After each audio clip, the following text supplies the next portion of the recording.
Hello ji, welcome back everybody to my YouTube channel from Pakistan. सबसे पहले मुझे आप ये बताएं कि जब भी रिएक्शन वीडियो स्टार्ट होने लगती है तो मैं शुरू में 2-4 बातें करता हूँ आप लोगों से, तो कहीं आप बोर तो नहीं होते उन बातों से? अगर आप होते हैं तो मुझे बता दीजिएगा, मैं थोड़ी सी और कर लूँगा। चले ये बातें ज़रूरी इसलिए मुझे लगती हैं कि मुझे मज़ा आता है, मुझे ऐसा लगता है कि मैंने आप लोगों से गपशप लगा ली है, इंटरेक्शन हो गया है हमारा छोटा-सा। तो इसलिए मेरा दिल करता है कि मैं कोई ना कोई बात करूँ वीडियो शुरू करने से पहले। तो सबसे पहले आज की वीडियो की बात कर लेते हैं।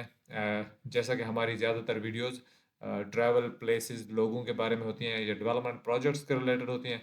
तो आज भी हमारे सामने इंडिया का एक ऐसा आई थिंक बड़ा प्रोजेक्ट है जिसके बारे में आप लोग मुझे कह रहे थे। तो ये है वीडियो अटल सेतु ब्रिज के बारे में। तो मुझे नहीं पता ये ब्रिज कहाँ पे है, कैसा है। तो जब आपने मुझे कहा कि इसके ऊपर वीडियो बनानी है तो मैंने कहा कि चलो बनाते हैं। मैं देख रहा था तो मेरे सामने ये वीडियो आई है। किरण तारा ये यूट्यूबर हैं आई थिंक, उनकी तरफ से ये छोटी सी डॉक्यूमेंट्री है कि ये ब्रिज बना कैसे था, how Atal Setu bridge was built. तो इसकी कोई और वीडियो भी देख लेंगे जिसमें अटल सेतु ब्रिज को बहुत डिटेल में भी दिखाया गया हो, या मे बी इस यही वीडियो इतनी अच्छी बनाई गई हो कि हमें सारा आइडिया हो जाए और हमें एक तरह से डॉक्यूमेंट्री पूरी उसका एक जर्नी पता चल जाएगी कि कब कैसे शुरू हुआ और इसमें क्या क्या स्पेशल है। तो मेरे ख्याल से वीडियो की तरफ चलते हैं, देखते हैं कि how amazing this project is, और फिर हम बात भी करेंगे कि हमें ये वीडियो कैसे लगी। तो अगर आप चैनल पर न्यू आए हैं तो पहले सब्सक्राइब का बटन दबा दें। जो कुछ करना है आपको पता है, लाइक वाइक सारा कुछ बार बार कहने की ज़रूरत नहीं है। मुझे उम्मीद है कि आप ये वीडियो ये अच्छी लगेगी, इसलिए आ जाए मिलकर ये वीडियो देखते हैं। Let's start the video together. क्या आप जानते हैं भारत का लॉन्गेस्ट सी ब्रिज कहाँ है? नहीं। कौन सा ब्रिज है जो मुंबई को नवी मुंबई से जोड़ता है?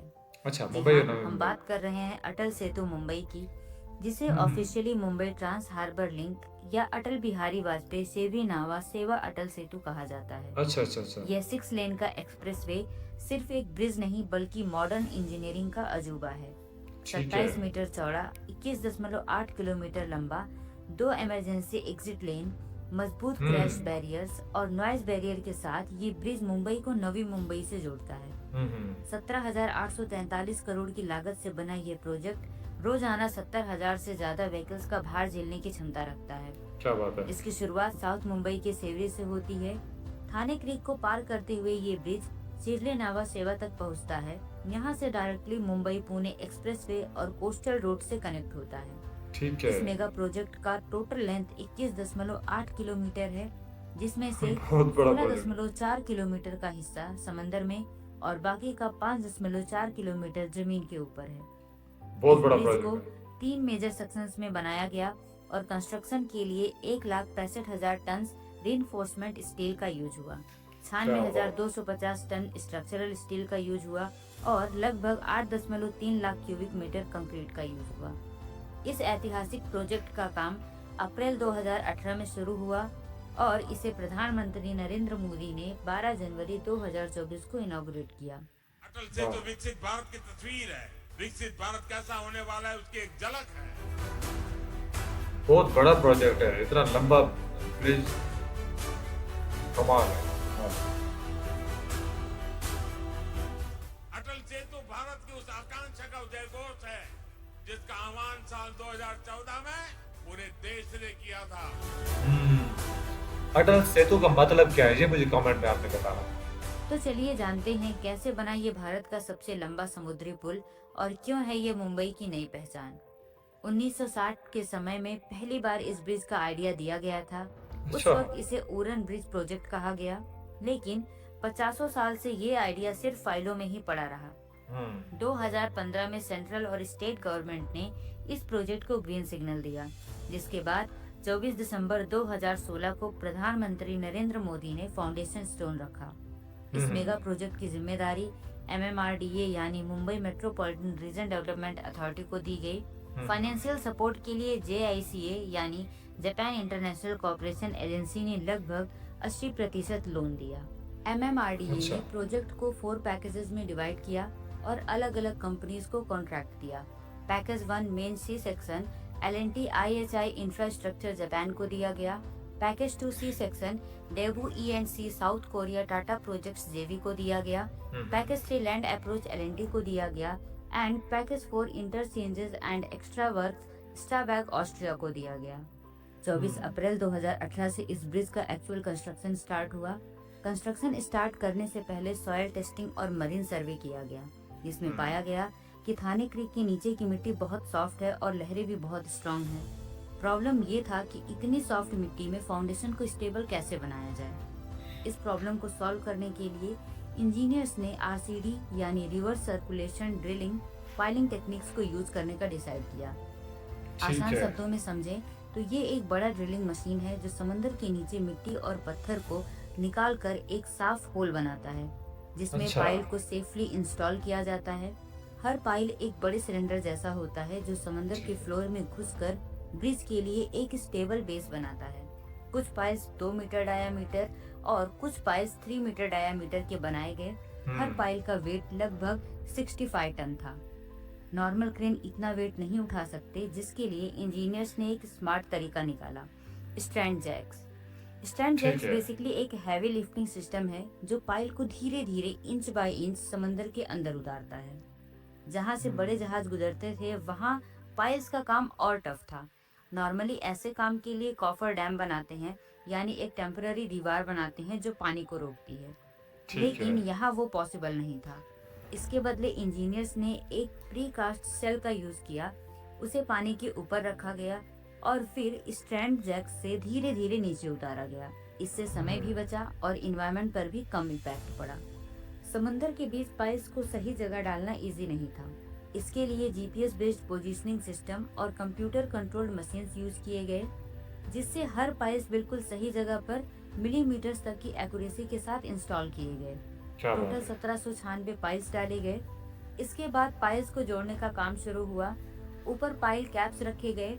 ये कैप्स पाइल को आपस में बांधकर फाउंडेशन को और मजबूत बनाते हैं। जिसके बाद 18 मई 2019 को मुंबई के सेवरी किनारे पहला पिलर तैयार हुआ और एक एक करके बाकी के पिलर्स भी तैयार होते गए। ये पिलर्स हॉलो स्टील पाइप जैसे थे, जिन्हें अंदर से कंक्रीट से भरा गया था।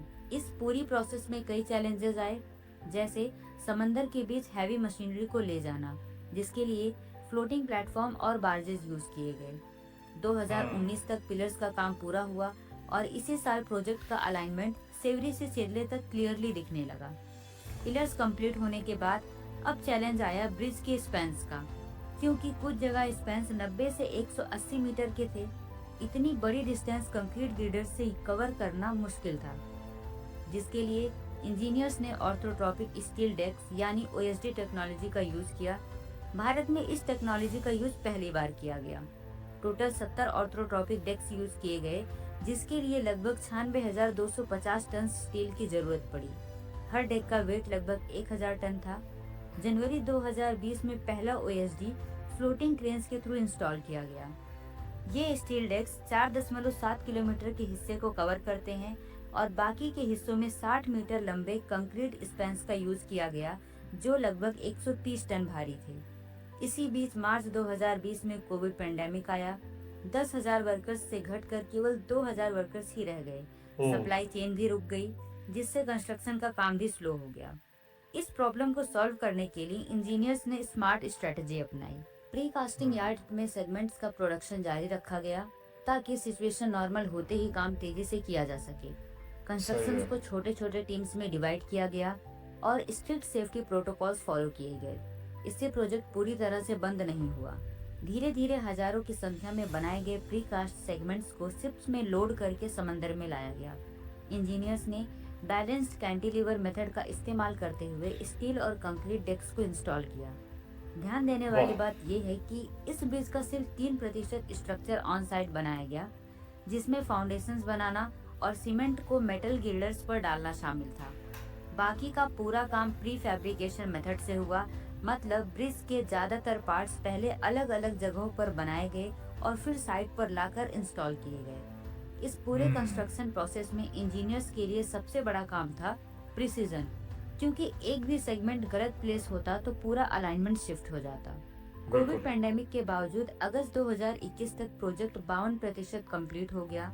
आगे इस चैलेंजिंग कंस्ट्रक्शन के बीच एक और चैलेंज था, जो था सेवरी मड फ्लैट्स और एलिफेंटा आइलैंड के आसपास के फ्लेमिंगोज और माइग्रेटरी बर्ड्स। इस हम्म। चैलेंज से निपटने के लिए कंस्ट्रक्शन शेड्यूल ऐसे बनाया गया कि ब्रीडिंग सीजन में हैवी काम रोक दिया जाए। जगह अच्छा। जगह नॉइज बैरियर्स और सिल्ट स्क्रीन्स लगाए गए ताकि क्या बात है पोल्यूशन यार। और आवाज बर्ड्स को डिस्टर्ब ना करें। मॉनिटरिंग टीम्स लगातार बर्ड्स और मरीन लाइफ को ट्रैक करती रही। ये बहुत अमेजिंग है। 2023 तक ब्रिज ऑलमोस्ट रेडी था, बस फिनिशिंग और लास्ट स्पैन्स को कनेक्ट करना बाकी था, जिसके लिए जीपीएस बेस्ड टेक्नोलॉजी और हाई प्रिसीजन क्रेन्स का यूज करते हुए फाइनल जॉइंट्स कनेक्ट किए गए। जनवरी 2024 तक अटल सेतु एक रियलिटी बन गया, जिसे 12 जनवरी को प्रधानमंत्री नरेंद्र मोदी ने इससे नेशन को डेडिकेट किया।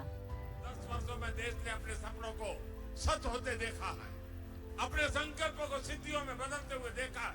अटल सेतु इसी भावना का प्रतिबिंब है। अब मुंबई से नवी मुंबई का ट्रेवल, वाह जो पहले 1.5 घंटे का था, वो सिर्फ 20 से 25 मिनट का हो गया। धन्यवाद। यार, क्या कमाल वीडियो थी। और भी हम देखते रहते हैं, बड़े-बड़े अच्छे प्रोजेक्ट्स हो रहे हैं इंडिया में और हुए भी हैं पहले। और ये भी वीडियो जो थी, मैंने सोचा कि शायद ये जस्ट हल्की सी उसकी जर्नी बताई जाए, लेकिन ज़्यादा ब्रिज के बारे में ना बताया जाए। खैर, अभी भी इसके बारे में और बहुत कुछ हमें पता लगाया जा सकता है, लेकिन जितना हमने सुना, वो ही इतना कमाल था कि उसने हमारी मतलब हैरानगी में और इज़ाफ़ा कर दिया कि इतना बड़ा प्रोजेक्ट, एक तो 21 किलोमीटर का ये ब्रिज, ये जो 16 से 17 किलोमीटर तो सिर्फ समंदर के ऊपर है।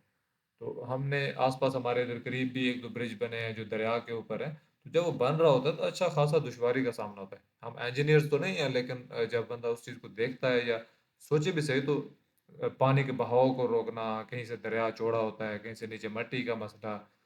फिर जो सबसे अमेजिंग बात आपने आपने भी शायद फील की हो कि जब भी हम इस तरह के प्रोजेक्ट्स की बात कर रहे होते हैं ना, तो जब ये सुनने को मिलता है ना कि वहाँ पे नेचर को महफूज रखने के लिए भी बहुत सारे इकदामात उठाए जाते हैं, तो तब दिल को बड़ा सुकून सा महसूस होता है। ये शायद आपने भी फील किया हो। जैसे अभी हम सुन रहे थे कि इसी प्रोजेक्ट का एक हिस्सा वहाँ पे वो फ्लेमिंगोज और दूसरे जो माइग्रेटरी जो बर्ड्स होते हैं, उनकी ब्रीडिंग सीजन है तो उसका भी ख्याल रखा गया कि उनकी ब्रीडिंग सीजन चल रहा है तो डिस्टर्ब ना किया जाए। क्या होता है, इतना बड़ा प्रोजेक्ट है तो वहाँ पे गुजार देते, लेकिन ये जो इतनी डिटेलिंग होती है ना, मतलब इस पे क्या ही बोला जाए। इतनी कमाल का इतना बड़ा प्रोजेक्ट, फिर इसमें इतनी छोटी छोटी डिटेलिंग, और ख़ास तौर पे वही जो बात की गई प्रिसीजन, बहुत ज़रूरी होती है इन प्रोजेक्ट्स में, कि आपको मिलीमीटर्स तक ख्याल रखना पड़ता है। अगर एक दो चीज़ें प्रिसाइजली ना लगें तो वो सारी लाइन ख़राब होती है। तो बहुत बहुत कमाल की, बहुत amazing video. Thank you so much, आप लोगों ने मुझे रिकमेंड की कि अटल सेतु, मैं सो अटल सेतु पढ़ रहा था बट ये अटल सेतु है। तो मीनिंग आपने मुझे कमेंट सेक्शन में ज़रूर बताना कि इसका वर्ड का मतलब क्या है, बिकॉज जितने भी हम प्रोजेक्ट्स देख रहे हैं उनका एक ख़ास वर्ड का मतलब होता है, और देन वो किसी न किसी ख्वाब को, किसी न किसी ड्रीम को रिप्रेजेंट कर रहा होता है। तो इसका भी कुछ ऐसा ही मतलब होगा। अटल मीन लाइक परमानेंट, या फिर ज़रूरी। अ, फिर सेतु का नहीं पता मुझे, तो कुछ ऐसा ही होगा। खैर, अगर आपको ये वीडियो अच्छी लगी तो आप भी इसको लाइक ज़रूर कर दीजिएगा, और ऐसी वीडियो ढूंढ ढूंढ कर मुझे भेजा करें। आपको कई दफ़ा कहा है कि भेज दिया करें। और ज़रूर मेरी मेहनत करवानी है आपने, मैं ढूंढता हूँ अच्छी सी वीडियोज़ ढूंढता हूँ और फिर मैं इस पर रिएक्ट करता हूँ। आप मेरी इतनी हेल्प कर दिया करें, अच्छी सी वीडियो बता दिया करें कोई, जिसको हमें देख के मज़ा आए। कोई ट्रैवल की, कोई फेस्टिवल हो रहा है, कोई कुछ भी हो रहा है इंडिया में, तो मैं उस पर रिएक्ट करूँगा। थैंक यू सो मच इतना प्यार देने के लिए, बार बार आने के लिए, कमेंट्स के लिए, सब कुछ के लिए। मिलते हैं नेक्स्ट बेहतरीन सी वीडियो में, तब तक के लिए बाय बाय।